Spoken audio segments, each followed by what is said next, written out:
দেখো আমার রান্নাটা হয়ে গেল বন্ধুরা। এখানে কটা বড়া ভেজে রেখে দিলাম, আর এই দেখো মাছের ঝোল করে নিলাম একটু পেঁপে, মানে পাতলা ঝোল, কিন্তু এটা পেঁপে টেপে দিয়ে কদিন খুব রিচ খাওয়া হয়েছে মাংস ইয়ে।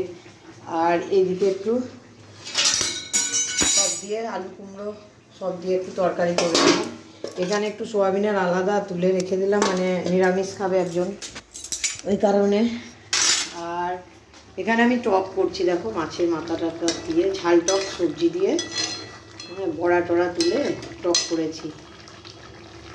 দেখো কেমন, মানে যারা টক পছন্দ করো তাদের কিন্তু খুব ভালো লাগবে।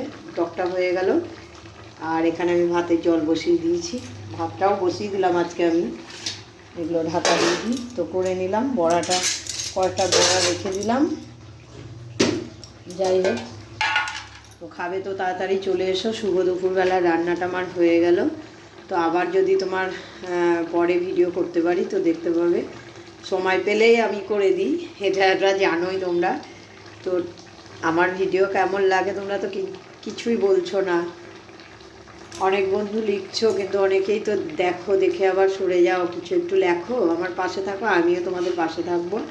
টাটা।